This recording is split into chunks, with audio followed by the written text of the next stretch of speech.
The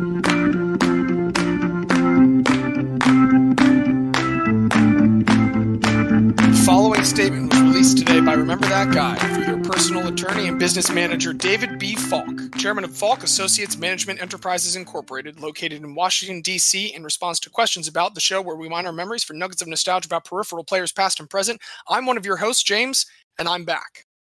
We're back. Diaz back with you once again. Season 4, Remember That Guy, ready to go, and we are starting this season with a banger, folks. What an incredible guest that we got today. A man who that statement was actually originally written about. Please introduce yourself. Yeah, I kind of had to give up my position as Remember That Guy attorney I couldn't write it about myself. I'm back, the very special guest Xavier. It's lovely to have you in a non-legal capacity. There's no more attorney-client privilege on the audio recordings. There's hours of stuff that I had to delete because it was while Xavier was just telling us all kinds of things we were doing that were illegal. You know how many NDAs I've had these two sign? It's actually just one each, but still, they're very lengthy. For legal purposes, you said it, not us. And speaking of things that you have said, Xavier, I would love to hear who is making memories for you right now. Thanks, James. Yeah, so there's a couple that I wanted to talk about. First, I want to give a shout-out to Noah Lyles, American sprinter, who just yesterday broke the American record for fastest 200 meters ever.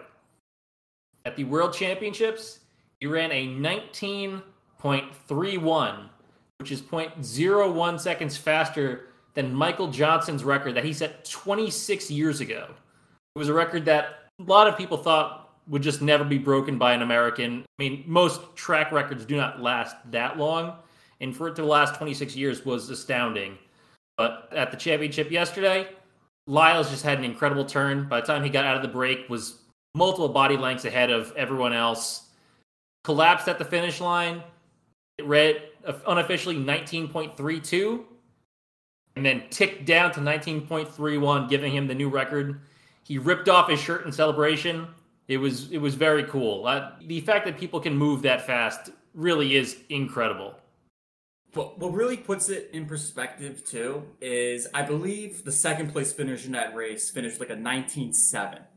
And you think okay, 0.4 of a second, that's not a lot. But you see how much that Lyles finished ahead of the pack by, just by a good probably 20 meters that he finished ahead by. It was insane.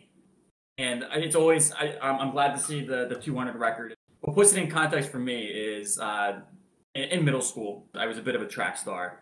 I started on our 4x2 team, and my individual 200s would usually come in at a 24 something. So to think that me at my athletic prime was still a full 5 seconds slower, I would be probably just about making the turn, maybe just about finishing the turn as Lyles is crossing the finish line. Bonkers. Just bonkers. The ability for humans to do this really is incredible.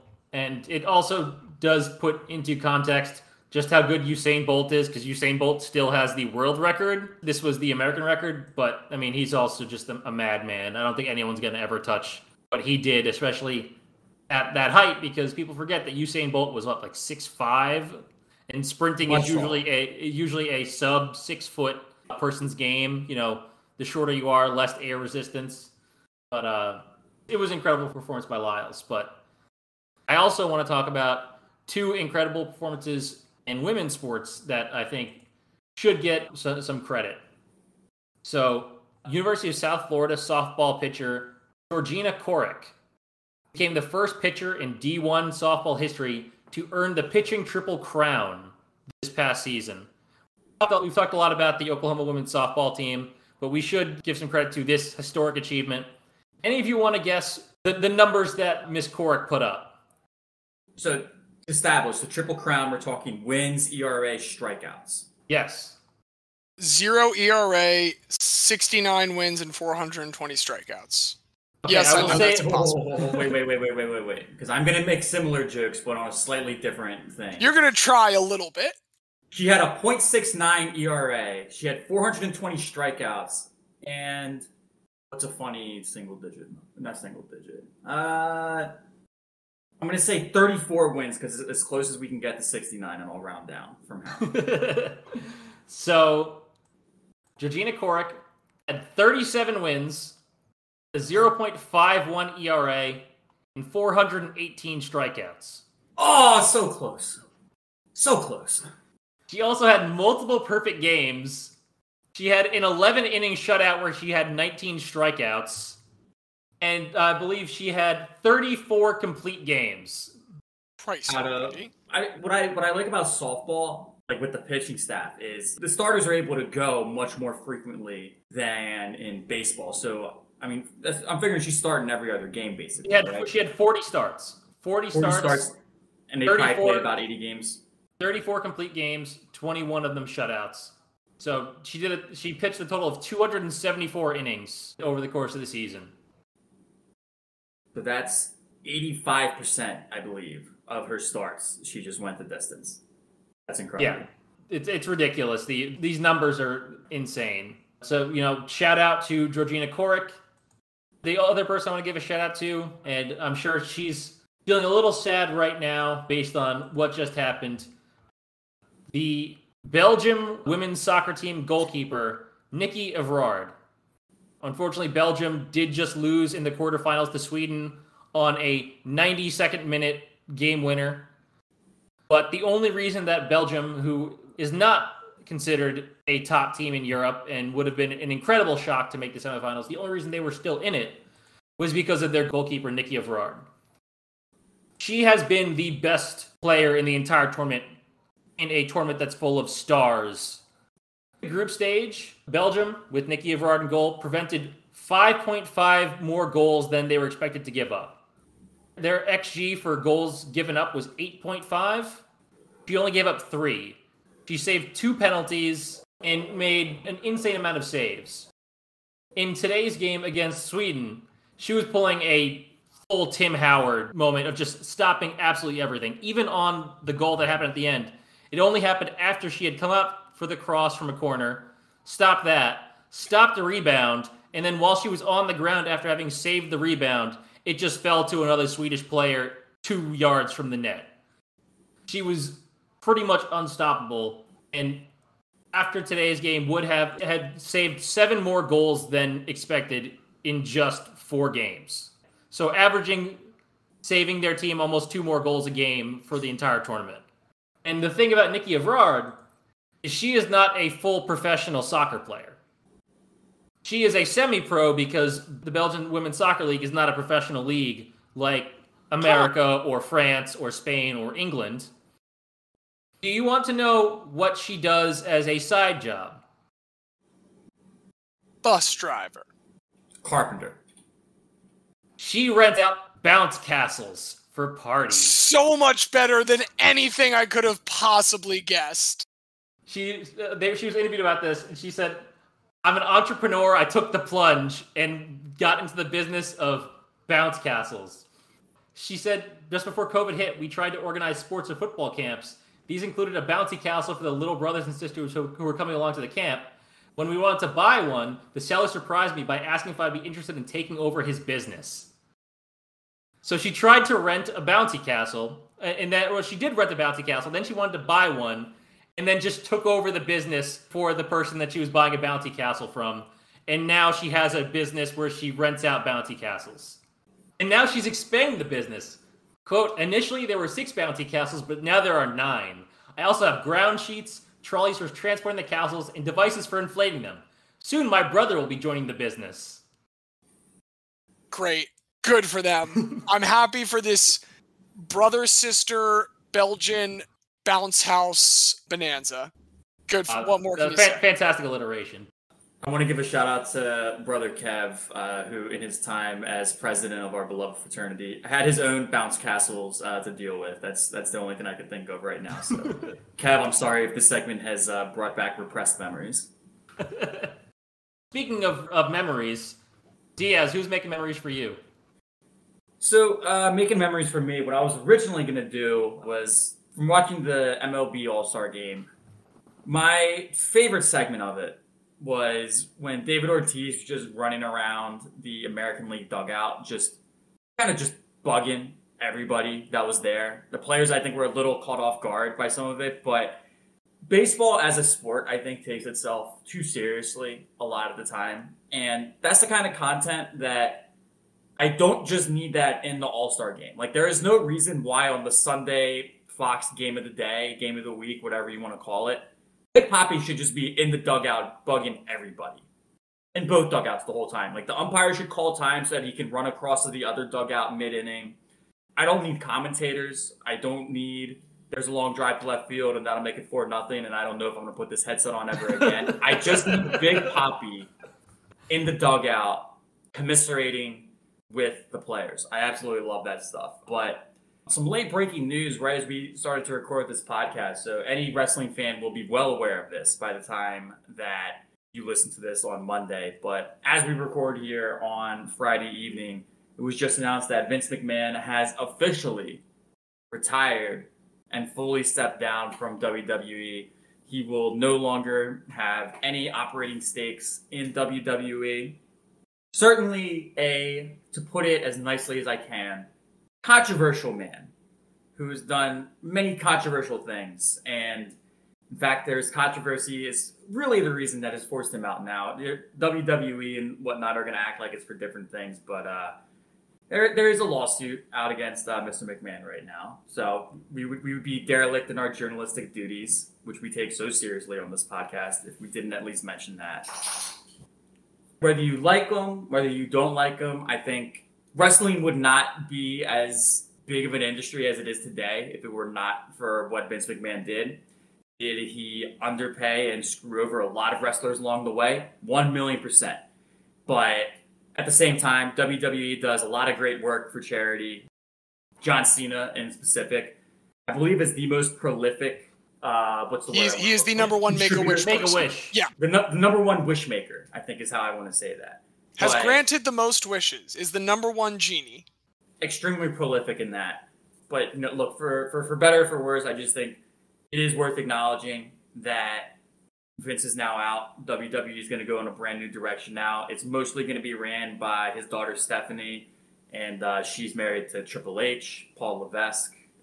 Hopefully, in this new era, there is more recognition for wrestlers' rights. I would hope that Triple H, being somebody who came from the ring, would take that close to heart and really make sure that, these people that sacrifice their bodies on a nightly basis have guaranteed health care. I think that's kind of a basic minimum thing that the organization could provide. But wanted to just acknowledge Vince. I'm not going to say thank you. I'm not going to say best wishes, but I'm going to say you created a behemoth. You are a titan of the industry, for better or for worse. So You made a lot of memories. there's lots of memories. Some of them may be nightmares, but we will remember them nonetheless. So to a long, successful for you monetarily career, thank God your wife, despite you pouring millions of dollars into 2 Senate races, got throttled in Connecticut. That's my best memory of the McMahon family. We're going to need some reaction on the ground from our WWE correspondent, Mr. Medicinal, whenever he's able to get on again. But we have one more person to stake their memories, so please take it away, James. Absolutely. First off, I just want to echo what you said. The mic'd up parts of the All-Star game were fucking great. Those I understand why you can't have in like a game where things matter, guys saying what pitch they're going to throw, to be fair. But it was incredible. It's really awesome. I think you can still have the fielders and stuff do it the way they've been doing it this season. So I just agree. I love getting to hear baseball players during baseball games. What a concept. That being said, I want to return to the World Games, where we were just a little bit ago, right before we get back to our guys. I actually want to play one more round of Who Wants to Be a Guylionaire. I got a single question for you guys. It's one category. I'm going to tell you 3 competitions that happened at the World Games. I want you to tell me which one is fake. Sound good? Sounds good. All right. Number 1, we've got Korfball. That is spelled Korfball. It originated in Norway, and it is an 8-person mixed gender team. It's essentially like basketball, except there's space that you can shoot into the hoop all around the hoop, and also there is no backboard. So games are incredibly low scoring. And I'll go ahead and tell you that this year, for this sport, if it exists, Netherlands took gold over Germany. The next one that I have for you is orienteering. Orienteering is a cross-country race where you are not given a path to run through. Rather, you are given a map and a compass and have to navigate your way through the race. This originally came from Sweden, and the winner this year came from New Zealand. Finally, I have for you kayak polo. Kayak polo is a newer addition to the World Games. It is supposedly from England. It's exactly what you think it is. It's water polo where people are playing on kayaks. And this year, there was a women's and a men's competition. France took the women's and Germany took the men's. Which one of those three things was a lie? Okay, I know korfball is real because I watched that. So I know that that one is 100% real. And orienteering, I know, is a real thing, but I do not know if it's a real thing at the World Games. So I'm between orienteering and kayak polo, which sounds so stupid. I hope you didn't make it up. I'm going to say orienteering is the fake one, because I hope you didn't make up kayak polo. Just so that there can only be one, I'm going to say kayak polo. Sounds too Guess what? You're both wrong, because this is a trick question. You bastard! All three of these things are 100% I real competitions at the World Games, and I just wanted to celebrate that incredibly silly international competition. I should have known, because damn it, I should have guessed that. They did all seem real. Well, they seemed real because they were real. Yeah. Man, the World Games is awesome. This isn't even all of the ones. I recommend people look into it, but those three in particular, I just wanted to highlight. And so that's what's making memories for me this week. I was watching that and the All-Star Game because there was no other baseball. Korfball, I've watched it before, and I've never gotten so mad watching a sport because, like, they call fouls on things that, like, I'm not even sure what the foul is. Like, you're not even allowed to, like, look at the person shooting in a funny way, or they're going to say it's a defensive violation. Like, I've watched that sport, and I have zero clue how you're supposed to play defense. Which then also just confounds me. How is it so low scoring? Nothing about that sport makes sense to me. It makes me very angry. I just needed to get my little korfball rant out. James, is Pesha Polo a game at the World Games? Do they have that there? Because that's one of my favorite weird games. It's like what is this? It's Finnish baseball. I watched a video on it once where it's like extremely narrow field where essentially imagine if your baseball field after third base and first base just went directly vertical, so there was no like left field and right field. That's bizarre. Yeah, so it's a wild, like, and people like stand in like in a circle behind the like you got to watch a video of it because the first time I watched it, it is absolutely wild. But it feels like that's a game that they would have like at the World Games. I feel like you would love it if you watched the video of it. In fact, I'm going to send you one after this. Well, yeah, I mean, because we love these complex, silly things that seem very kind of obfuscated to us. And, you know, if I may segue into our main course today, that was kind of what inspired me to bring our category today. I challenged us this week to come up with our best guys involved in schemes. I wanted that to be very open to you all, but schemes in some capacity is what these guys are going to be known for. I'll go ahead and get things kicked off with a friend of ours who was a major leaguer, but a minor major leaguer. And this is a guy named Jason Grimsley. Do either of you guys remember Jason Grimsley? Definitely heard the name. Yes. Jason Grimsley, born Jason Allen Grimsley, we're speaking of his name. He's born in Cleveland, Texas, August 7th, 1961. Cleveland, Texas. It's near the Houston area. It was founded as a railroad town. It is still today only about 5,500 people. There's a lot of land out there. And so growing up in his little nuclear family of parents Johnny and Judy and brother Joe, so yes, all four of them do have names starting with J. Johnny and Judy had a plan there. They didn't have a plan, though, when they gave their sons a pair of dirt bikes to ride all over their land. So at the age of 12, these guys are riding dirt bikes, and Jason catches his bike on a stump, flips over, and ends up having to get his left toe removed. So now he has no big toe on his left foot. This does not stop Jason Allen Grimsley from becoming an incredibly athletic young kid. In 8th grade, he is, despite missing a toe on one of his feet, an incredibly good basketball player and high jumper. Things that typically you want to have all your toes for, I feel like. That also doesn't stop him. As he moves into Tarkington High School, he is going to become now a star pitcher. He is a right-handed pitcher planting on his left foot, which again has no big toe, and a right-handed quarterback planting on that same foot. None of this is stopping him. He is, in fact, so good at this, he is the only notable alumnus on the Wikipedia page for the entire Tarkington School District. Ooh, that's a fun thing to think about.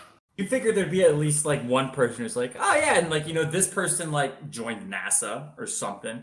Not even Tarkington High School. The Tarkington School District. The only notable alumnus is Jason Allen Grimsley. And that is because that incredible slider of his is going to get noticed by a Philly scout ahead of the 1985 MLB draft. He is going to be part of one of, if not the greatest drafts in the history of Major League Baseball. This begins sort of in 1982 when there's a bunch of high schoolers who do not sign the contracts they are offered, build their stock immensely over the next 3 years when they re-enter, like number 1 overall pick B.J. Surhoff, who we talked about last week. He goes to the Brewers number 1 overall. This whole draft class is going to accumulate the most WAR all time. A very big part of that is the number 6 overall pick for Pittsburgh. That is Barry Bonds. But it is not just built around Barry Bonds. There are a lot of other guys. We got Rafael Palmeiro, another mention from last week. At number 22, he goes to the Cubs. We've got 3 two-sport athletes that I just want to highlight. None of these guys sign, but this draft sees Bo Jackson, Deion Sanders, and with the 14th round pick, 359th overall, the Baltimore Orioles, they select Del Curry. So all 3 of those guys are taken in this same draft. None of them sign, but Jason Grimsley does when he is taken later on by the Phillies. So he's 17 years old now, a lot of raw potential, but he's got some wild delivery because, again, he doesn't have a toe on the foot that he plants on when he throws 90-something mile per hour fastballs. So he's a like sushi raw coming into the system, and he starts to work his way up the Philly system. Utica, Spartansburg, South Carolina, Clearwater, Florida, and then he ends up in the Double-A Reading Phillies. At this point, he has played 90 games. He has started 69. Nice. He's not very good, though. He is, at that time, giving up 7 hits per 9 innings. He's getting 8 strikeouts per 9 innings. So those are like the 2 things. That's not terrible for hits allowed. That's pretty good for strikeouts. Here are the things that are not great. 6.2 walks per 9, 9.6 wild pitches per 9, and an unfathomable to me 6.3 hit batters per 9 innings. So it's a lot. That's 2 every 3 innings. Yeah. I would be afraid to get up to the plate against him just because it's either I'm going to get a hit or I'm going to get hit. He's going to hit 2 batters almost every night. Despite this, the 1989 Phillies at the time, not doing so great. And so actually after 26 games with the Reading Phillies, where he actually starting to catch on, he's had 11 wins at this point. He's got a 2.98 ERA. He's called directly up from Double-A to the majors on September 5th. A little bit later in Montreal, he gets his first ever major league start. And it's fine. He goes 5 innings, gives up a run, gets the win. They take care of him after he's pulled for a pinch hitter. And then he has 3 more starts that are absolutely dreadful. 19 walks in 18 2/3 innings over those last 3. So the next year, he's finally going to get to go to AAA, actually get honed a little bit more. Still not amazing, but 5 walks per 9 they can stomach. So as the Phillies hit another rough stretch, he comes up and probably has his best ever stretch as a starter, which is only 3 wins in 11 games started for a 3.3 ERA. It's fine. It's completely mediocre. But again, they don't have a whole lot of better options at this point. He comes to spring training again the next year. This is big. The Phillies make him go to a mandatory PR thing with the Board of Commerce. That's where he meets his wife, Dana, which is great because that's about the only highlight of his season. He's just garbage in the majors. 1-7 in his time there before being sent back down. The next spring training, he reports again, but the Phillies decide, we can't do anything with this prospect. They're looking around for someone else. They find the Astros, who have not been able to do anything with their current pitching prospect. You've got some problems with control for Jason Grimsley. You've got some problems with self-control for Curt Schilling over in Houston. The 2 decide, all right, we'll switch it because Curt Schilling shows up to training camp like totally fat and out of shape. So they just swap them pretty much 1 for 1. Schilling turns things around. Grimsley does not. He spends the entire season in AAA Tucson, has a solid second half, and decides he's going to go play in the Venezuelan leagues in the summer. However, despite playing in the Venezuelan leagues and clearly putting in the time to try and get up there, he is cut by the Astros. But when God closes the door, he opens a window with incredibly tragic deaths. At this time, in Cleveland, well, not in Cleveland, the Cleveland baseball team, while they are in Claremont, Florida, have a proto-Jose Fernandez problem. Tim Cruz and Steve Olin, a pair of relievers, and starter Bob Ojeda, they are all boating late at night, and Olin has a .14 BAC while piloting the boat. So he does run aground. That does kill relievers Tim Cruz and Steve Olin. Bob Ojeda is badly injured.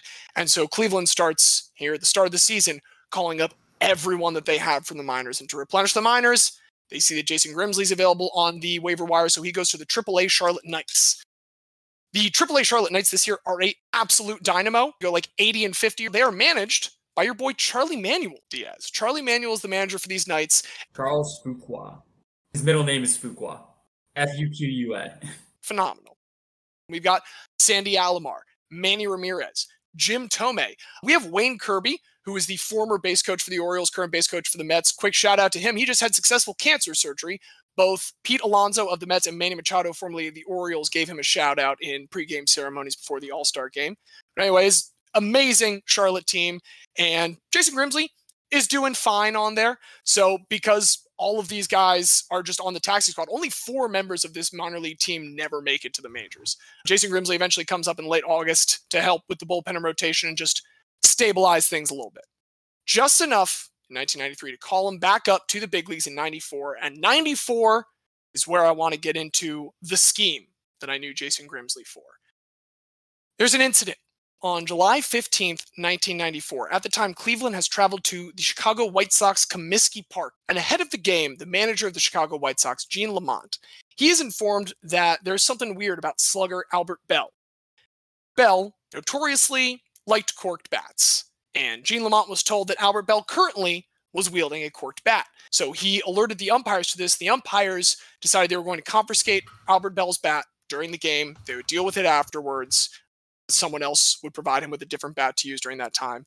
And just to let some people know real quick, if you don't know what corking a bat is, essentially you drill about a half-inch hole down the core of the shaft of the bat, and you fill it with some kind of bouncy substance. This is intended to give it a trampoline effect. It has been found that it does absolutely nothing. It actually absorbs force more than anything. It is a ineffective thing. It does exactly the opposite of what you're trying to do, but it is totally against the rules. Specifically, Rule 6.03, subsection A5, a batter is out for illegal action when he attempts to use a bat that, in the umpire's judgment, has been altered or tampered with in such a way to improve the distance factor or cause an unusual reaction to the baseball. So even though this isn't actually improving the distance factor, it is still against the rules. So if Albert Bell gets caught, this is bad. And everybody knows Albert Bell's bat is 100% corked. According to Omar Vizquel, people were like, well, can we just replace it with another one of Albert's bats? No, all of Albert Bell's bats are corked. We're fucked here. But Jason Allen Grimsley gets an idea. Besides, he has a mission. And his mission, should he choose to accept it, to get up from the clubhouse that they are currently in, the visitors' clubhouse, through a tile into the false ceiling, to then take a flashlight in his mouth and use that to navigate across the false ceiling while holding a bat from his friend Paul Sorrento across the hall into the locked umpire's room, get himself lowered down into the room, replace the bats, and then abscond back with no one any the wiser. This is Jason Grimsley's big scheme. Want to make it clear, no one asked Jason Grimsley to do this. The team is just like panicking in the locker room, and Jason Grimsley says, it just came into my mind, I have to get that bat. What is he trying to accomplish with this? So the thought is that when the umpire inspects it, if it's not corked, they won't get in trouble.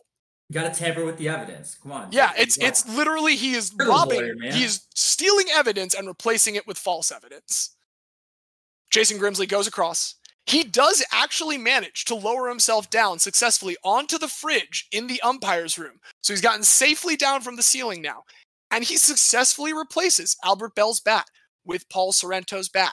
He gets back up into the ceiling, crawls across, gets back down.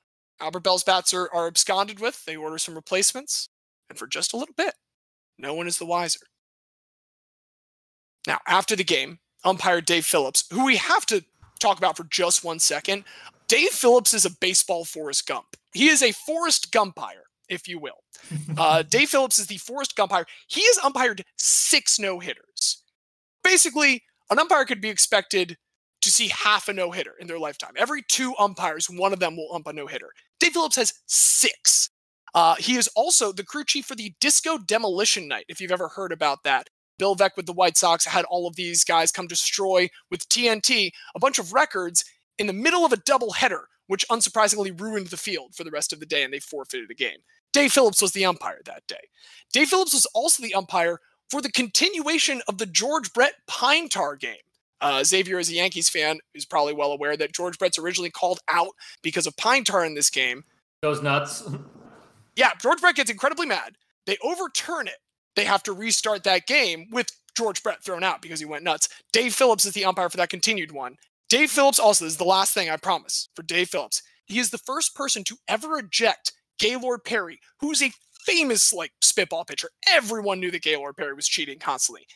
He did not get ejected until 21 years into his career, and Dave Phillips was the first guy to ever eject him. Dave Phillips did not even know that he was the first guy to eject him at that point. He assumed it had happened many times before, as I'm sure many umps did. You just got the bystander effect at that point. So that's Dave Phillips, Forrest Gumpire. Eagle-eyed guy. So he comes into that room, and he immediately looks at that bell, is like, that's a little bit less shiny than the one that I saw earlier. Oh, also, all of Albert Bell's bats have his signature stamped on them, and all of Paul Sorrento's bats also have their signature stamped on them, so he could look and see that the bat now had a different name on it. So that was also the big giveaway to Dave Phillips. It was the perfect crime, except for the literal name that was on the bat. There's also, small chunks of ceiling tile all over the ground around the refrigerator. Jason Grimsley was not as sneaky as he thought he was. However, Jason Grimsley is not known yet to be involved in this, but they know something's up. They know someone switched bats. They get the Chicago police involved. MLB gets an ex-FBI prosecutor involved. They start dusting the place for fingerprints. They finally, a couple days later, come to Cleveland and just look, give us the bat and it's over. Give us the bat and we move on. But we know you have the bat. Give us the fucking bat. Once they get it, they x-ray it. They chop it down the middle. They show the core.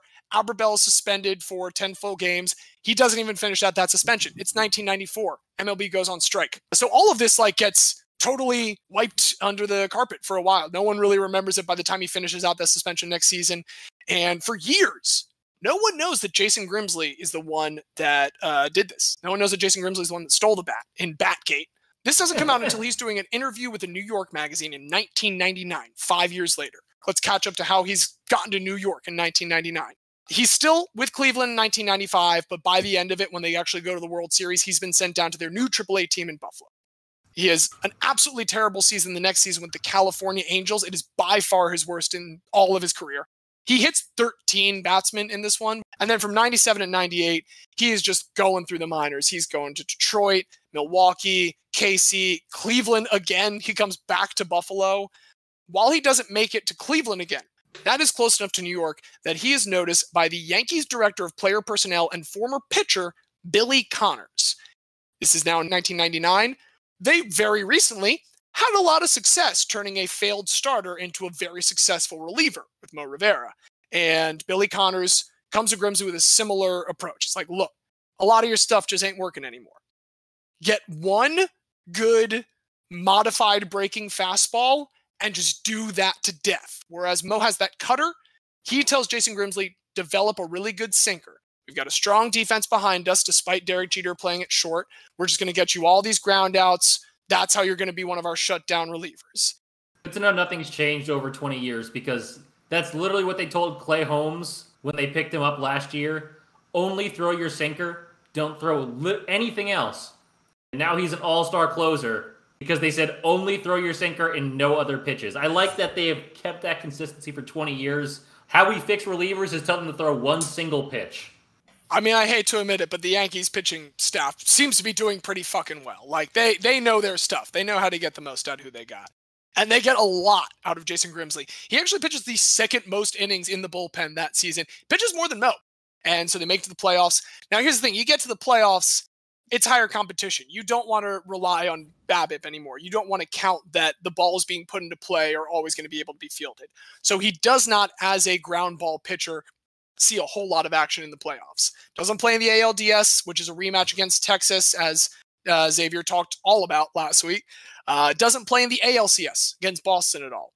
In the World Series, though, in Game 3, Andy Pettitte throws just a stinker after a couple innings. And so in comes Jason Grimsley to mop it up, pitches 2 1/3 scoreless. He allows some base runners, but gets through all of his jams. And the Yankees take the lead during that time. The next night, the Yankees win in Game 4, and they are World Series champions. And so Jason Grimsley, who had been this know-nothing guy bouncing around has this astounding bullpen season. During this time, he gives the interview where he finally comes out as the thief of the Albert Bell bat, and then he wins a World Series. It is one of his best seasons in the bullpen, but he stays in the Yankees bullpen the next year. Not as much success, but the 2000 Yankees are just as good. He does play a little bit in these playoffs. Despite him not playing in the World Series, the Yankees are more than happy to go on and three-peat and win the 2000 World Series as well. So now Jason Grimsley has 2 rings. He's been a pretty effective reliever for a couple years in New York. You know what he's going to do? He is going to cash out and just start collecting paychecks in Kansas City. He goes to the Royals in the early 2000s, which is a great way to be a fine pitcher in a perfectly fine organization that is not doing anything. He's getting paid pretty well at this point, and he really loves the suburb that they move into. He's got a couple kids with wife Dana. He's making a home for themselves. They're making them a home in Overland Park, Kansas. This is just outside of Kansas City. He's pretty good with KC for 3.5 years. Still the bullpen at this time. It is the longest single tenure that he has with any team, and particularly that last year, he is quite good while the Royals are not. So now it's 2004, and we've talked a little bit about Xavier's 1998 Yankees. It's time to talk about the 2004 Orioles again, because that's where Jason Grimsley goes. Jason Grimsley is traded to the Orioles in the bullpen for most of the rest of the season to not huge results because he ends up needing Tommy John. And that brings us to the 2005 offseason. This is not a scheme, but it is something that needs to be mentioned. In 2005, in January specifically, he's had his Tommy John surgery. He's recovering the offseason. They're still in Overland Park, Kansas. And he goes to take the boys to school. Dana's at home in the basement with their little baby girl. A little bit earlier, a Cessna 421C Golden Eagle III took off from nearby Johnson County Executive Airport with a pilot and 5 passengers heading out to a golf outing.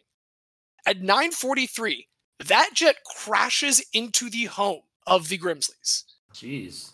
Now the boys and Jason are out, and Dana is fine in the basement. She hears something happen, goes up the stairs, and sees that the house isn't there anymore. But luckily, the way that it hit the house, she was fine. But the house is obliterated. Everyone that was on the plane does pass away.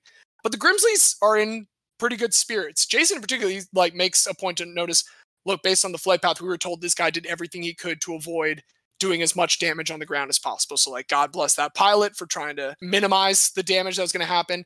And they're taken in by their community during that time as they rebuild. And he's like, God bless this place that we have moved to.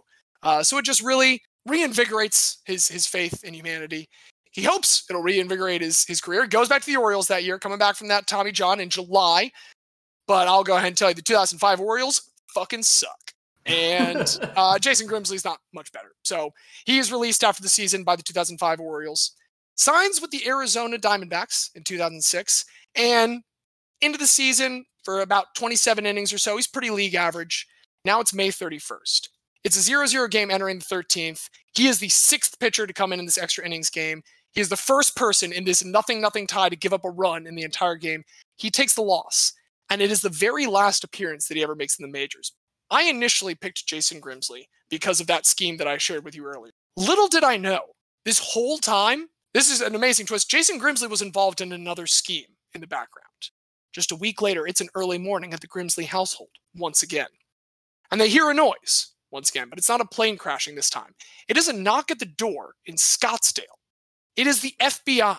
They have come to seize his cell phone, his answering machine, whole host of financial statements, all kinds of other electronics. The FBI, it turns out, has been investigating Jason Grimsley for months. In fact, earlier in April, they had actually brought him in to make a deposition because they had traced a shipment of HGH to his home.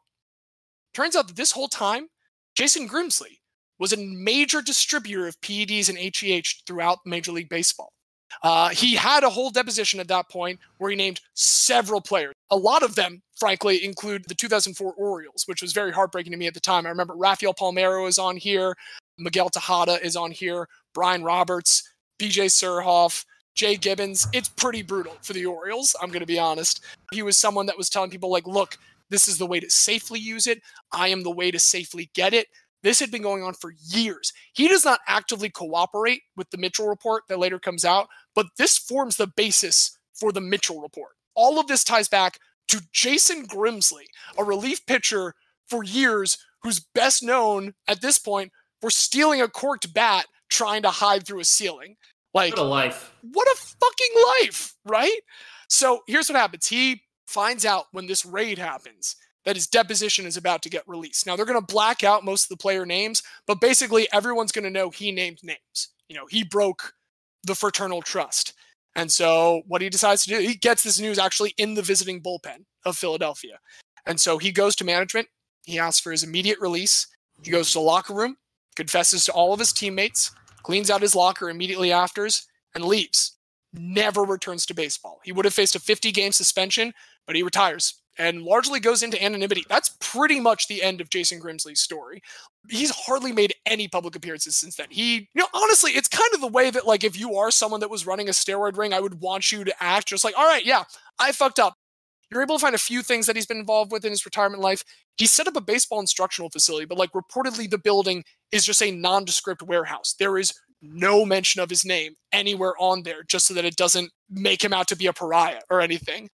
He does briefly reunite with New York teammate David Wells. This is fun. They open a New York City nightclub called Plum. I could not confirm whether or not Plum is still in operation, but it definitely was opened by David Wells and Jason Grimsley. It's definitely not in operation. Like, my dad used to work at those nightclubs doing security. They last like 4 years on average. Good. Good. I'm kind of glad it doesn't. New people. I do then just want to share the last couple sentences from Grimsley's Sabre page. I read it as very dry humor, and I just want to share that. Grimsley was also involved in commercial properties around Kansas City, an internet pet supply business, and a car wash. By all accounts, Grimsley still calls Overland Park his home. So that's the story of Jason Grimsley, a schemer who was so good at scheming that in researching his life specifically to find the scheme that he had done that I knew about, I learned about a whole new scheme going on the whole time. And I like to believe, I think it goes back to the toe. Because the toe that made Jason Grimsley such a wild pitcher, I think it did something to his personality too. I think it made him just a wild guy, a kind of guy that would do two truly wild schemes. And for those two schemes, I think Jason Grimsley is worthy of induction into the Hall of God. So that's my guy this week. No, I love it. The thing that comes to mind for me hearing that story is just Jason Grimsley is the ultimate teammate. Willing to do a whole Mission Impossible thing, to get in there, to get the bat out, managing to keep it a secret for long enough to not even be discovered until he outs himself all those years later. And look, whatever you want to say about performance-enhancing drugs in sports, I think it's something that has always been happening. I think it's something that's happening now. I think it's something that will happen for the history of sports. So I think for Jason to identify, like, you know, maybe I'm not the best pitcher, but I can be the best drug seller. You're a very good dealer. Whatever I'm really good at converting from English system to metric system. Listen, 28 grams in an ounce. We all know that. That's common knowledge. Don't incriminate yourself, dude. It's weights. These are weights. I did not know that, so. 28 grams in an ounce, one Jason Grimsley in your clubhouse, and all the steroids you could ever want. I mean, these are just facts of life. I also want to point out one more time for that heist, he was not asked to do that. That was just straight up volunteering. That's a good volunteer. Speaking of volunteers, I'll volunteer to go next. So, my guy is very notorious as well. I would say much more notorious than Mr. Grimsley. Although there are some crossovers here, primarily the PEDs. The PEDs are the main source of crossover here. While he did not have a Mission Impossible break-in, he did fancy himself in a later life to be an action movie star. I'm talking about one of the most infamous players in college football history with an extremely brief NFL career. A man known simply as the Boz, but was born Brian Bosworth. Brian Bosworth. All right. Love the Boz. Maybe the greatest football poster ever. And also the man who gave us something incredible just by existing in some great television inspiration later in life. But I will hold off on saying anything else. We will get to that, Xavier. Don't you worry. I assumed. We are going to touch on that. But we always got to start from the beginning. So before he was the Boz, he was simply Brian Bosworth. Brian Bosworth was born March 9th, 1965 in Oklahoma City, Oklahoma.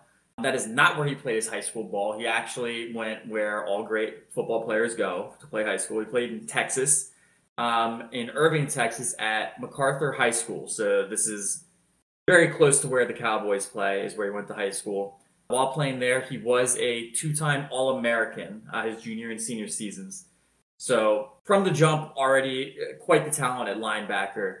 And he does decide to go home for college to become a Sooner, to play for Barry Switzer for Oklahoma University. He is one of the most dominant college football players of all time, especially on the defensive side of the ball. He has a very good freshman season, and then coming into his sophomore year is where he really starts to imprint himself on a national scene. Now, we'll get to the schemes later, but he's always kind of been a provocateur, is a really good word. Boz knows two things are true in the 80s. Sex sells, people hate villains. So he decides to basically make himself up like an Ivan Drago. If Ivan Drago was a 6'2 linebacker that will just absolutely take your head off.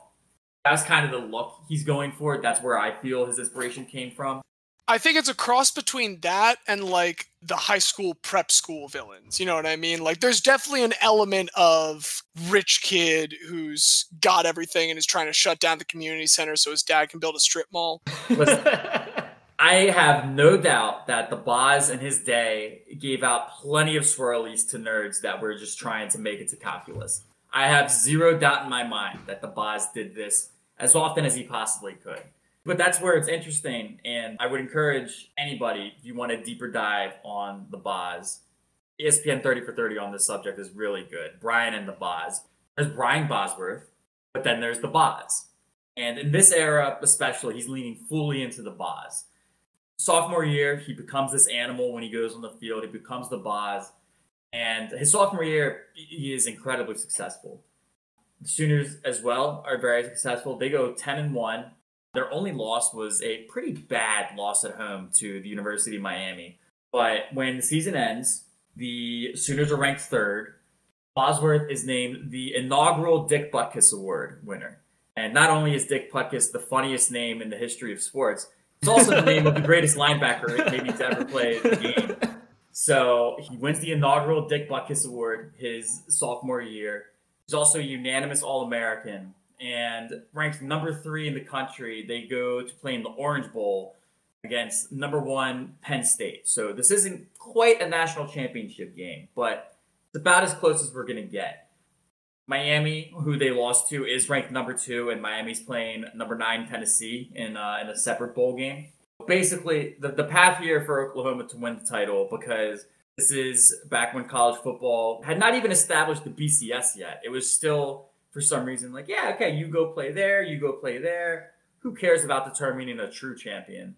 Yeah, because it was still just kind of decided. Right. The national champion was decided on the polls, basically. So Oklahoma knows entering this game, even with the win, assuming Miami takes care of business against Tennessee, best we can hope for is number 2. But nonetheless, even though they're number 3, Penn State's number 1, they enter this game as the favorite, just based on the fact that Penn State had not played as tough of a schedule. Oklahoma playing in the Big 8 at that time, which was people are saying that Penn State's a fake 1 seed. I think that's appropriate. I think we should always doubt Penn State is a fake 1 seed. That's great. Penn State's a fake 1 seed. They do start off the game pretty hot. They go down and score on their first possession, but anchored by Brian Bosworth on that defense. He leads the team with 12 tackles. They also accumulate 4 interceptions as a defense. And they basically shut Penn State out the rest of the way. They do get a gentleman's field goal at the end of the game to make the final score 25-10. Sooners win. Now, happening simultaneously with this game is Miami playing their game against Tennessee. Miami actually loses. So because of this, Oklahoma now finishes number 1 in the country, and they are the undisputed champions. Boz gets his ring sophomore year, comes back for junior year, and an important pretext of his junior year. Boz, of course, sounds like and presents himself as a total meathead. Boz is actually a lot smarter than people may think. He's a lot smarter than he lets on. He has taken credits to the point that he is eligible to graduate after his junior year. So what this essentially now does for him is it gives him the leverage to say, I might go pro if a team that I like drafts me, but if they don't, I'm just going to come back my senior year. So that's kind fucking of clever. It's very clever. He is an incredibly clever individual who might I say a schemer? He is definitely a schemer, and we're gonna touch on that a little bit towards the end of this junior year season. But yeah, I mean, this is a great scheme. If a team that I like drafts me, I'll go. If they don't, do it kind of like they'll do it in the baseball draft, where they'll say, "All right, I'll go back another year." So junior season. Again, they go through just about undefeated in the regular season, but they do drop one game in the Orange Bowl to Miami. This is the regular season game. So they play at Miami in the Orange Bowl, the name of the stadium, where they lose. This basically cost them a chance at the national title. They do get a bid to then go play in the Orange Bowl, though, as the number 3 team in the country. They play against Arkansas. And what's unfortunate here is the Boz got randomly tested and did come up positive for steroids. But like any great schemer, Boz is not going to let the facts get in the way of the narrative that he wants to push. So he still is the team captain. He still is trying to be a leader for the team. So he walks out for the coin toss pregame in just his jersey, no pads on, but walks out to be a team captain. He's trying to be a leader on the team. And as it gets into the third quarter, it's becoming clear, like, okay, Oklahoma was up 14-0 at half. Clearly got a stranglehold on this game in the third quarter. So Boz says, enough of this game. What about me? So he takes his jersey off and he reveals a T-shirt which has the NCAA on it. The NCAA logo is on this, except instead of the National Collegiate Athletic Association, it says the National Communists Against Athletes. Fun. Now, communists, of course, in the 80s is, as it is almost today still in American discourse, it's just a catch-all for people I don't like. It's the boogeyman. The Red Scare, even though he plays for Boomer Sooner wearing the red. But yeah, the National Communists Against Athletes. Even before he was popped for steroids, Boz was a very vocal critic, one of the first people who were at the forefront of what would eventually become the NIL movement, saying, why am I not allowed to make money on my name? Why am I not getting any of the money from these TV contracts? Why is my coach making millions of dollars and I'm not making anything?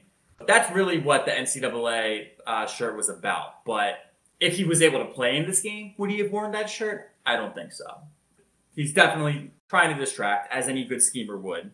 But as you can imagine, Barry Switzer in Oklahoma as a whole is not very happy about the fact that he is elected to take out this scheme. So he actually gets kicked off the team right after the game. He said, listen, Boz, you're thinking about maybe coming back senior year? Don't worry. We'll make the decision for you. You're no longer welcome on this team. In spite of that, he was still named, again, unanimous All-American, and the repeat winner of the Dick Butkus Award. In fact, to this day, after winning the inaugural and the second Dick Butkus Award for best linebacker in the country, there has never been a player to win more than one Dick Butkus Award. Brian Bosworth is still the only player. He's the number one Dick. Number one Dick. Dick, and you can kiss his butt because he's butt kiss and he's got it. That's football, baby. Obligatory tight end reference. Yes, tight end, split end, wide receiver, penetration.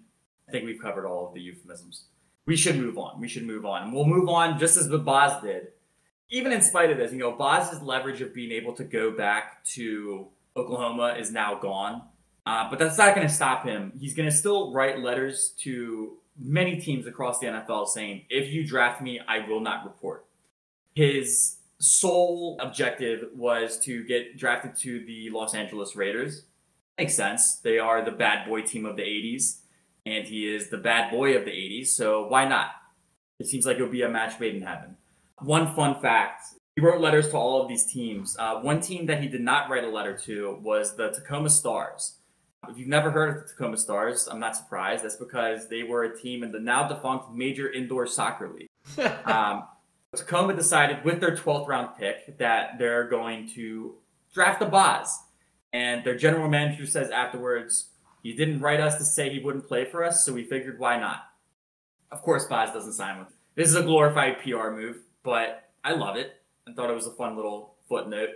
I'm also more than happy to real quick mention that like the greatest team in the history of Major Indoor Soccer League was the Baltimore Blast.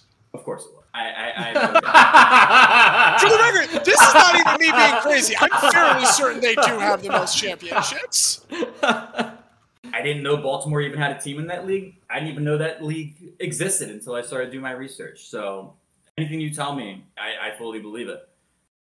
But so the Tacoma Stars did not get a letter saying that Boz wouldn't play for them. The Seattle Seahawks did, but that didn't dissuade them. They take him in the supplemental draft. So basically the way it went was Bosworth declared too late to be eligible for the standard NFL draft, but the way the supplemental draft works, basically a team can forfeit that pick in the next draft. So you go through the first round. If nobody bids, then you go through the second round, and a team can select a player and then forfeit that pick in the next draft. So the Seahawks do draft the Boz, and he remains true to his word at first. He says, all right, well, I guess what? I'm not reporting. But as we've learned many, many times throughout sports history, throughout the history of humanity, money talks. It talks to Bosworth to the tune of a 10-year, $11 million contract. Now, that doesn't sound like a lot in modern terms, but it's worth noting this is the biggest contract in Seahawks history at the time of its signing. It is the biggest rookie contract to any rookie in the history of the NFL. And he's being drafted after guys like Dan Marino, John Elway, like great players have been drafted. Great quarterbacks have been drafted, and none of them have gotten a deal even approximating what the Boz made. One scheme that he was unsuccessful in. So at this time, his iconic number at Oklahoma was 44. The Boz is number 44. Absolute wrecking machine. Due to NFL numbering rules, he was not eligible to wear 44 in the NFL. Now, he and the Seahawks both petitioned the NFL to say, hey, why can't I wear 44? And the NFL says, hey, fuck off. So it doesn't work. And so he sticks with the single-digit doubled theme, and instead of 44, he just goes up to 55. So the Boz is now leveled up to 55. That's going to be his jersey number. And he wants to make a statement first game in the NFL. So I alluded to John Elway. The Boz was very excited. His first game, they traveled to Mile High Stadium to play against the Broncos. Bosworth was very vocal in the media in the lead up, like, oh, I really can't wait to get after Elway. In fact, the exact quote that he said, I can't wait to get my hands on Elway's boyish face. Sounds somewhat intimate. Somewhat intimate. Yeah, that's a little creepy. Very passionate. And as you can imagine, Denver Broncos fans are pissed about this. There are 10,000 Broncos fans that come to this game donning shirts that say, what is a Boz worth? Not much. And then on the back it says, ban the Boz.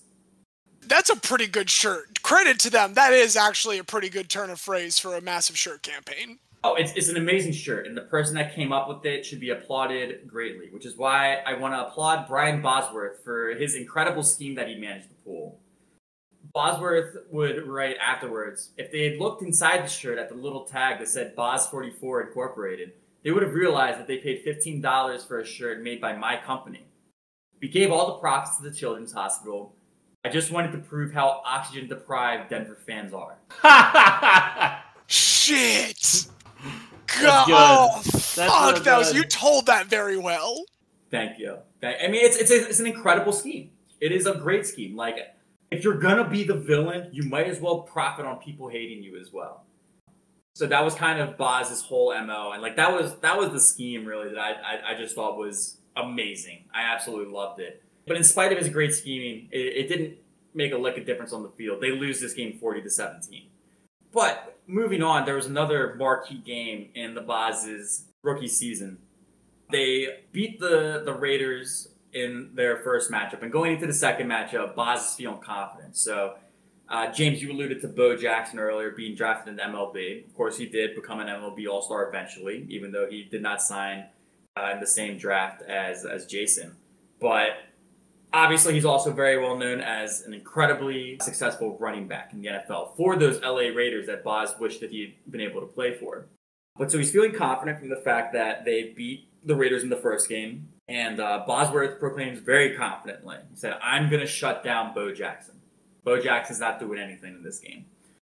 And this sets up, of course, the most famous clip of Brian Bosworth in the NFL, which I'm sure we've all seen, which is Bosworth and Bo Jackson meet near the goal line. Jackson's got a one-on-one opportunity going towards the left pylon.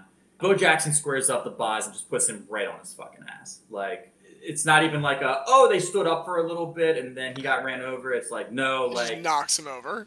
You got fucked up. Bo Jackson actually had a great line to Bosworth after this. He said, "Next time, make sure you have the bus fare before I take you for a ride." Boz was not happy about that. He was very upset.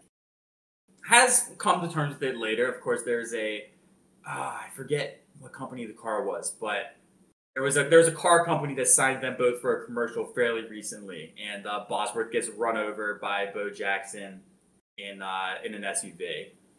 So that was funny.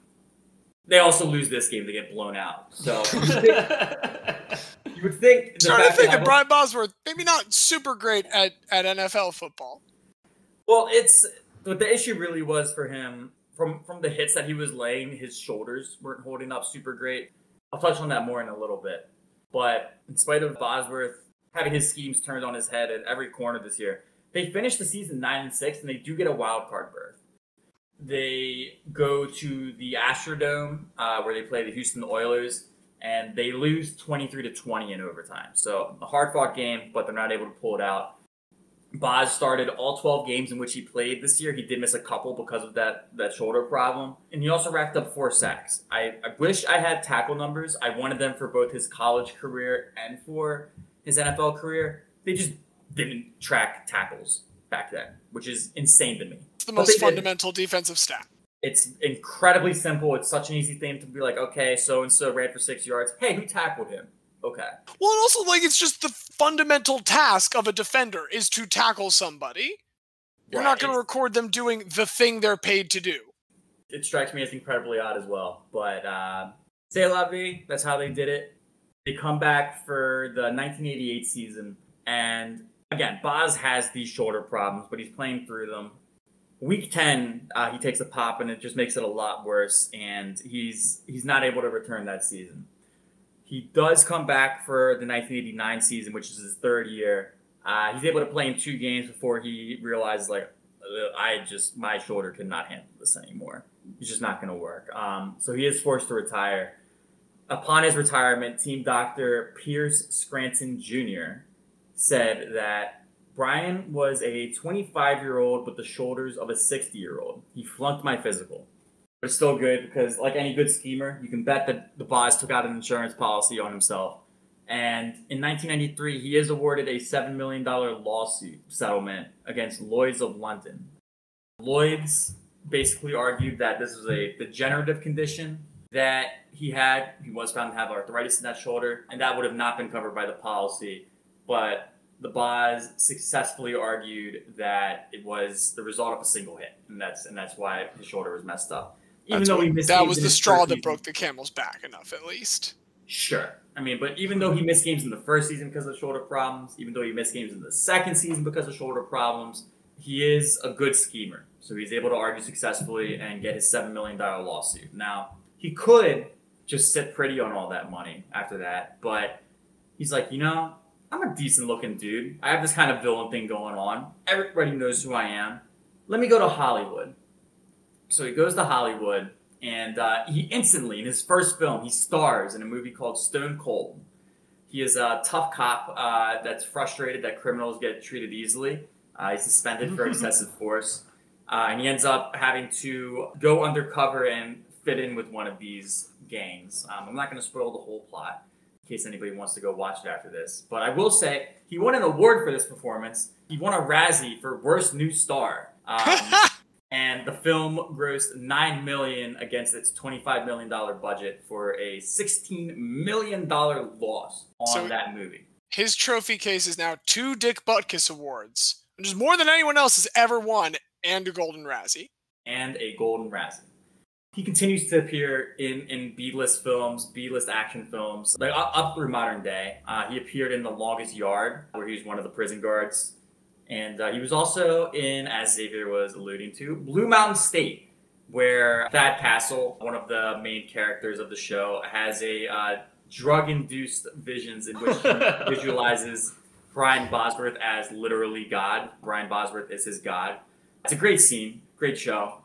Lots of sophomoric hijinks. I would highly encourage anybody that hasn't seen it to at least check it out. Maybe it's for you. Maybe it's not. But you would get to see the Boz in that one. He did have a chance to star in his own TV series. This is a series called Lawless, which aired on Fox. There were 6 episodes in season 1, but we only ever got to see 1 because after the first episode, it was canceled due to its horrible critical reception and abysmal viewership metrics. Wow. So that is that's what the Boz has been up to since he retired. Again, I would recommend to anybody who's interested in learning more about the Boz to check out that 30 for 30. In that, it's also shown, so his daughter Haley joined the Oklahoma volleyball team. And today, it seems that the Boz has receded and Brian Bosworth is taking over again. Very reflective on his years, acknowledges that maybe a few times he might have gone a little too far with some things, but ultimately one of the greatest villains in college football history. I love the scheme to profit off of the Denver fans' hatred. When you figure 10,000 of them bought that shirt at $15 a pop, I don't know what his margins were, but that's he's probably netting at most a couple dollars, but he's making a couple thousand off that. Easily. But the Boz, one of the all-time great schemers, the only double dick in college football history. What a guy. So that is the Boz. Now he can, as Bruce Banner, sadly piano walk away, never to Hulk out into the Boz again. I do, just because it'll never come up again, but I want to make it clear, I was not joking about the Baltimore Blast being like the best major indoor soccer league team. In 16 seasons, they made the championship 13 times and won 8 of them. Wow. Hey, which one are you looking at? We might be looking at 2 different things, because I have the Major Indoor Soccer League, the original one from 78 to 92 up. This would have been... No, I'm saying the Baltimore Blast in my lifetime. The Baltimore Blast from 2002 to 2018. We went to 13 championships in 16 years and won 8 of them. So the problem is, it's different teams. Because I was also looking this up, and because there have been so many different indoor soccer leagues, new teams spring up and just adopt the names of the old teams despite having no connection to them. So the original Baltimore Blast, which existed from 78 to 92, which was when the Major Indoor Soccer League existed, they won 1 title and lost 4 times in the championship. Meanwhile, the San Diego Sockers won 8 titles and never lost in the championship. And the current Baltimore Blast, who are in the Major Arena Soccer League, they have won 3 titles and lost 1 time as runners-up. The San Diego Sockers have won 6 titles. The hearing is that we are pretty good at major indoor soccer.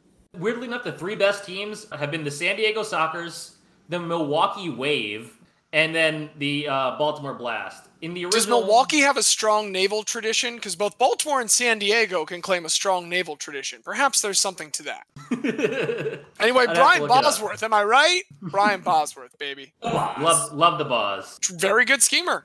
Way to get the money, way to secure the bag on multiple occasions. But it remains to be seen if he's going to be able to, secure induction.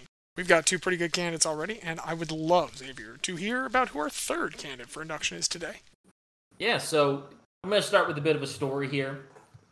On May 26, 1993, Olympique Marseille became the first French team to win the Champions League, beating AC Milan 1-0.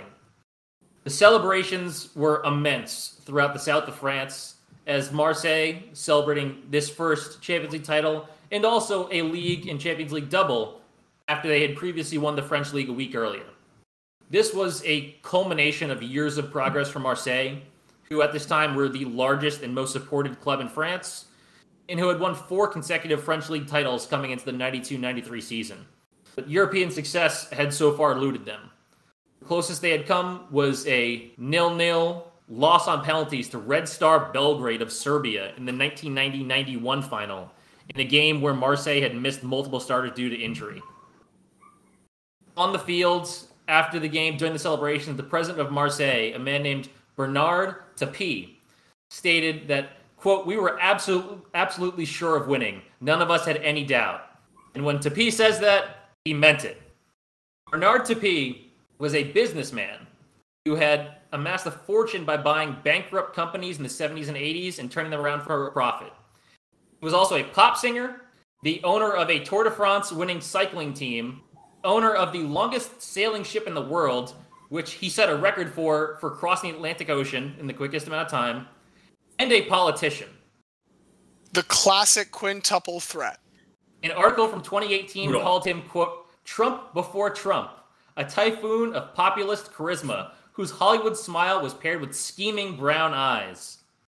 Could you say that year one more time real quick? Because that's very important to my reception of that headline. 2018. Yeah, okay, oof. All right, let's continue. So, Tapie was not a big soccer fan, but in 1986, he was personally asked by the mayor of Marseille, Gaston Defferre, to buy the ailing Marseille, who had not won any silverware in 10 years. And at this point, he had succeeded in fully turning them around. But despite Marseille's league success, Tapie was frustrated by what happened in 1991 against Belgrade and decided that he was not going to take any chances this year.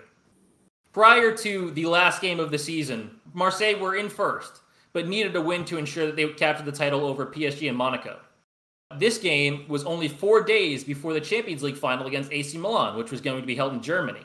So Tapie was worried about players getting injured again and missing the final, and about them just being exhausted after having to play a really tough last game of the season to secure this title before going to Germany.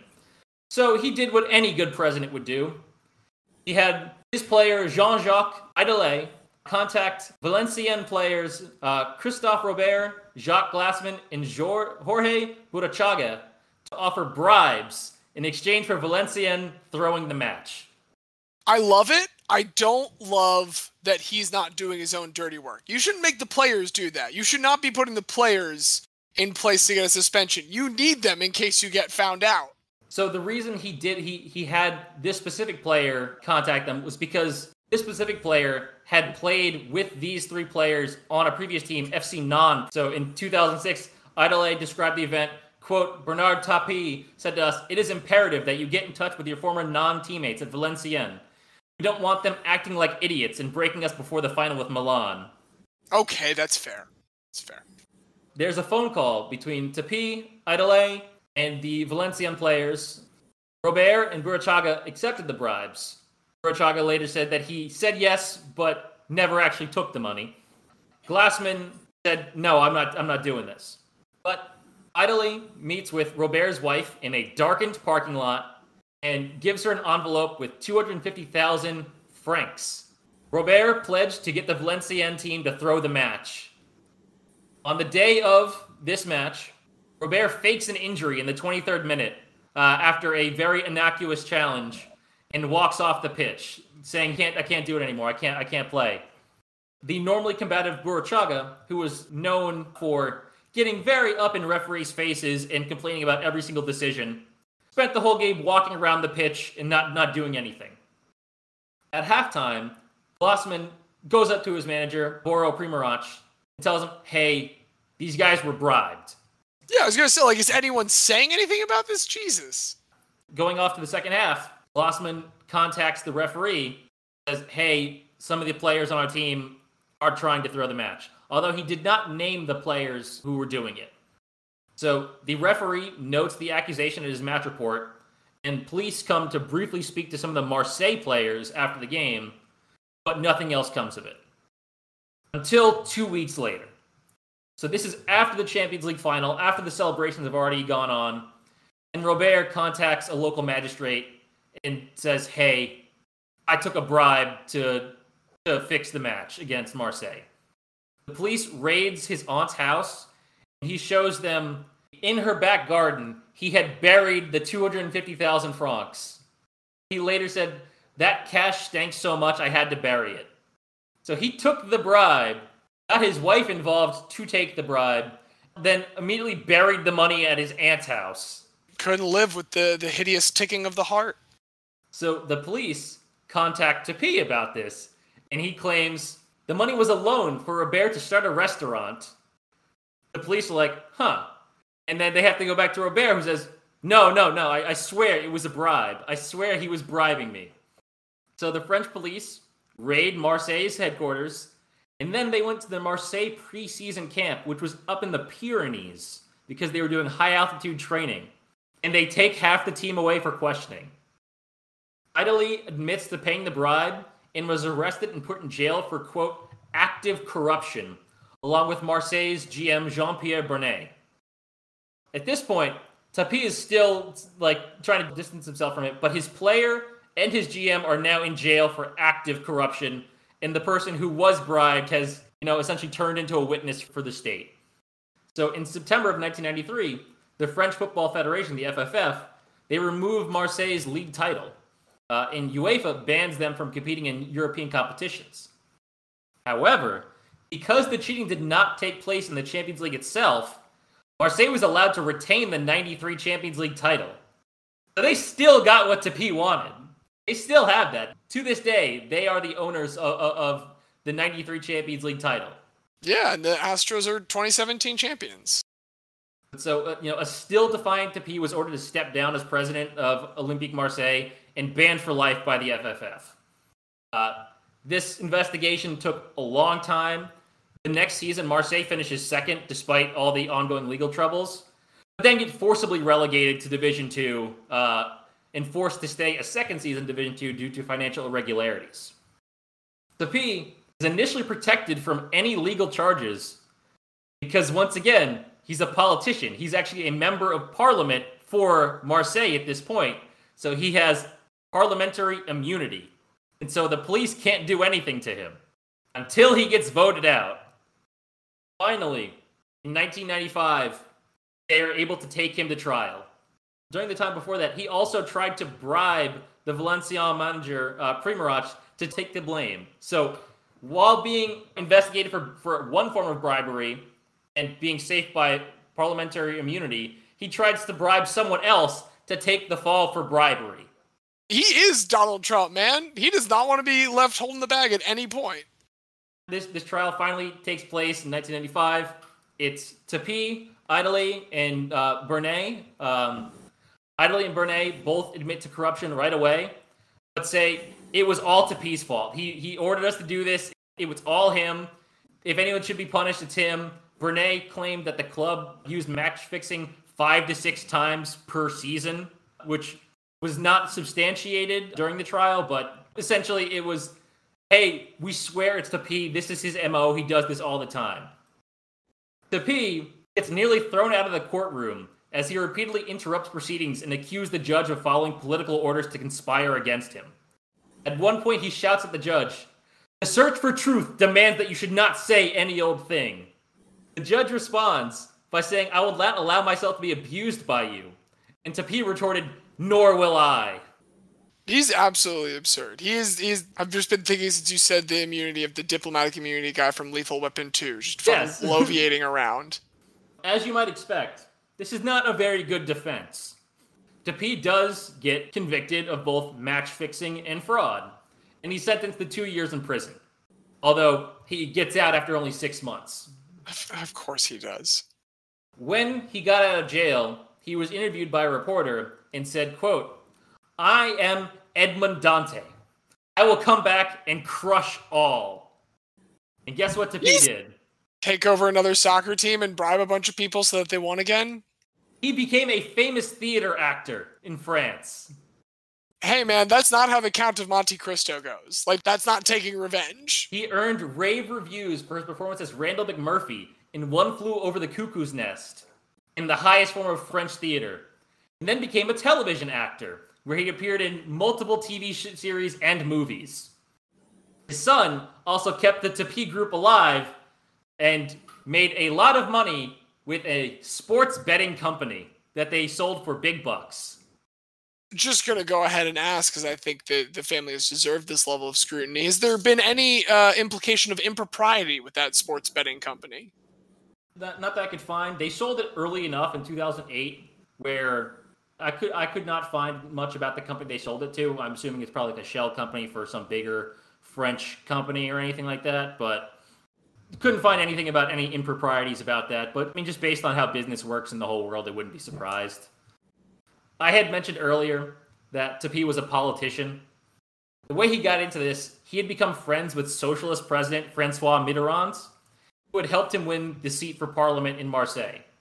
Then, in 1989, he had a televised debate with far-right politician and leader of the National Front, Jean-Marie Le Pen, where he crushes Le Pen. Father of Marine Le Pen. He crushes Le Pen and makes Le Pen look like an idiot on live TV. And Mitterrand's like, I love this guy. Mitterrand names him the Minister of Urban Affairs for the French cabinet in 1992. Fucking absurd. So because of this, because of this high-ranking position, he is forced to sell off some of his assets. The big one is Bernard Tapie owns Adidas. Oh. He had bought Adidas in the 80s when they were pretty much dead and fully brought them back to life. He later said, I've made many mistakes in my life, but that was the biggest one. Selling one of the best-known sports brands in the world for a short-lived stint as minister. I think that's hilarious because not going to jail for bribery and match fixing, that's not the biggest regret in his life. Selling Adidas is the biggest regret in his life. Why would it be? He got 6 months. He kept the trophy. What regrets does he have about that whatsoever? He faced essentially no consequences at any point for any of his match fixing. I mean, one of the reasons why he was so upset about the Adidas thing was this becomes an entire affair with the French government. So the French bank, Credit Lyonnais, which was a state-owned bank, had helped finance the purchase of Adidas, through debt back in the 80s. And because these sales take a while, they ended up being in charge of the sale while he was dealing with the bribery and match-fixing issues. So while he's dealing with that, the bank sold Adidas to themselves for a cut market price, essentially just to cover the loans, and then immediately sold it for double the price to Robert Louis Dreyfus, the cousin of Julia Louis Dreyfus, who also became the president of Olympique Marseille that same year, essentially just taking over Bernard Tapie's life, weirdly enough, and then immediately listed Adidas on the French stock exchange for 6 times what Tapie had paid for it. So Tapie sues Lyonnais, saying, hey, you breached your duty of loyalty to me by selling this to yourself for no money and then selling it to someone else to make yourself a bunch of money. But Lyonnais goes broke, and the lawsuit gets transferred to the French government, who had owned Lyonnais. So he's then suing the French government, who at this point is led by Nicolas Sarkozy, who is a friend of Bernard Tapie. And so, after 13 years of this lawsuit, he gets awarded 400 million euros in compensation by a 3-judge panel that was handpicked by Nicolas Sarkozy. The French finance minister who oversaw the panel was a woman named Christine Lagarde, who is the current head of the European Central Bank, and who gets convicted for negligence because it turns out that Sarkozy had essentially set up this whole panel just to pay off his friend to kind of end this whole ordeal by giving him 400 million euros in taxpayer money. The longer this story goes on, Xavier, all I can think is I really understand why the French invented the guillotine. That's the only thing I can think. This is a labyrinth right now that you were describing to me. You have made a very good heist movie in your telling, because I thought the bank was going to get him. I thought he got outdone, but no. Now he just slow and steadies it, and the government pays him out nearly 500,000 euros. Nothing bad has ever happened to this man. So it's not over yet, because this becomes a major scandal when they find out that this was set up to pay him off. 7 years later, it's a big national scandal, and they order him to pay back the money. And then they accuse him of fraud. He gets acquitted of the fraud, but order him to pay back the money anyway. says, fuck you, and keeps the money. They tried to appeal. Because it took so long, he did die last year not having paid back any of that money. Because, again, it took over 26 years for this one lawsuit. But he just kept the money. So this man and his weird life of bribery and lawsuits and being French Donald Trump, but also taking down right-wing politicians in France, a strange dichotomy of those two things. And still getting what he wanted. He got the 93 Champions League final. He got his money back. His life is wild. The scandal is wild. Fun fact, Arsene Wenger, he's a French manager, started off coaching in France with Nancy and Monaco, specifically cited this scandal as the reason for him leaving Monaco and going to Japan to coach Nagoya Grampus. Essentially saying the stench of this scandal had made him fall out of love with football, and without that, maybe he never comes to Arsenal in 96. Who knows what would have happened then? But this scandal pretty much touched everything. And there were other allegations too that were also pretty well substantiated, but never got fully dealt with. During the Champions League that year, the manager of CSKA Moscow claimed that Marseille had tried to bribe the team, although he later withdrew that allegation. In that same Champions League, a player for Rangers of Scotland, who were playing Marseille in the Champions League, alleged that he was paid money to not play in the match between the two sides, and conveniently got himself suspended for that game. But UEFA chose not to investigate his allegations because they said that being banned from the Champions League for one season was punishment enough, which I might disagree with a little bit. That's more than Rob Manfred did, if we're keeping the analogy, than 2017 Astros. So, they got that. Idolay alleged that he and other Marseille players were given suspicious injections before games during the Champions League. There were allegations of stealing the water bottles of other teams and injecting something into the water bottles. And Red Star Belgrade captain, who, again, had beaten Marseille in the 91 Champions League final, alleged that they'd been approached by Tapie's aides prior to the match with monetary offers to let Marseille win. So if this is correct, he tried to bribe the team in the final to let them win. When that didn't work, he just bribed the lesser teams so they'd be more well-rested to win a different final. Lots of bribery, lots of suspicious injections, lots of money flowing in different directions to ensure you get what you want. And guess what? He got what he wanted. But Bernard Tapie, grade A schemer, lived a life of incredible excess and success and never facing punishment for your actions. I think it's a fantastic story, and that's why I wanted to talk about him. No, that's absolutely incredible. That's a wild guy. That's a really wild guy there, X. I guess the question then remains, is he the guy this week to enter the Hall? We convene the Guybunal to make that final decision now, as we weigh our three guys, Jason Grimsley, the Boz, and Bernard Tapie. Bernard Tapie does fascinate me. It is one of the more interesting human beings that I've learned of. My one hang-up on Bernard Tapie, he has gotten everything he's wanted his entire life and faced no consequences whatsoever.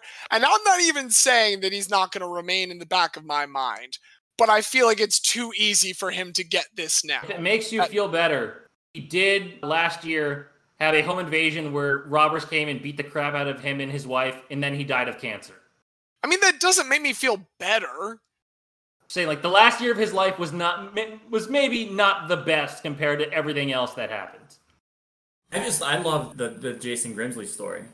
The fact that you thought he was done after he got caught with the bat, then being the main dealer for the entire 2004 Baltimore Orioles, which wasn't that successful, it seems like, but damn it, he tried at least.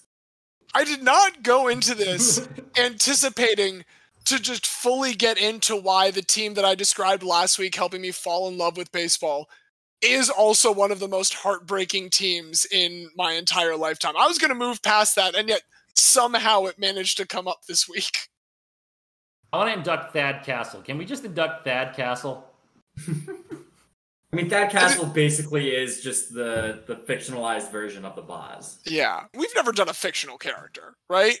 That's We have not. Ooh, that's some good interstitial programming later on, but not today. Not today. Today we've got these three. I like the Boz a lot. The t-shirt scheme, I think we could say is safely, of all of the schemes we discussed, the most just objectively successful scheme. There is like no drawback in that. That is all profit. That is all just kind of clowning on Denver fans. There's no suspension that comes with it. There's no criminal investigation later. You don't get found out eventually because you left a couple chunks of ceiling tile on the ground, and also replaced a bat stamped with someone's name with a bat stamped with a different person's name, which was the craziest thing, I think, of finding that entire story. But I'm not one to turn down support for Jason Grimsley. I understand if him being a steroid user means that Xavier, though, has to exclude his vote. I'm curious, Xavier, who you're feeling. You know, I think I have to go with the Boz. He's the Boz. The Boz over Tapie? I mean, no one else is voting for Tapie, so unless we're going to do a 1-1-1, everyone gets in thing.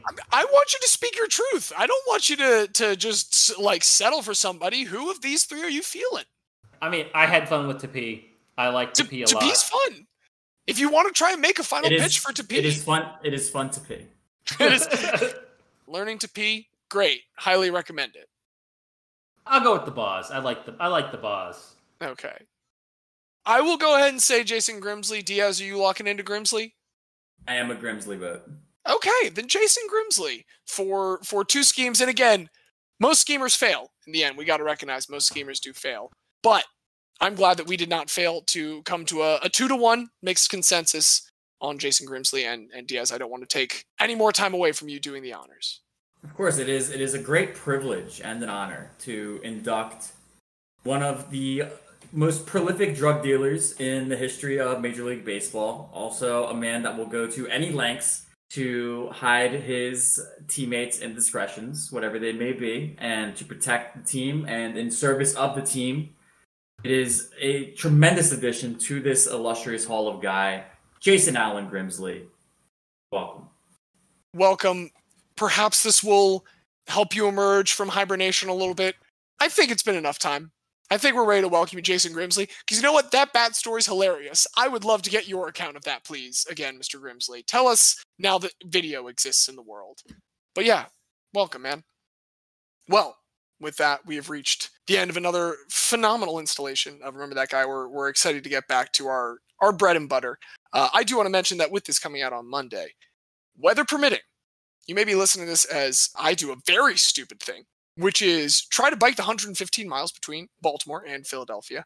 And with that, something that I am interested in doing is talk to a couple people that I know that are involved with abortion relief and things of that nature, which is, of course, under a little bit more scrutiny recently. And they have often described to me the experience they have where anytime there's a major news event, they obviously receive a large amount of donations then, and that's great.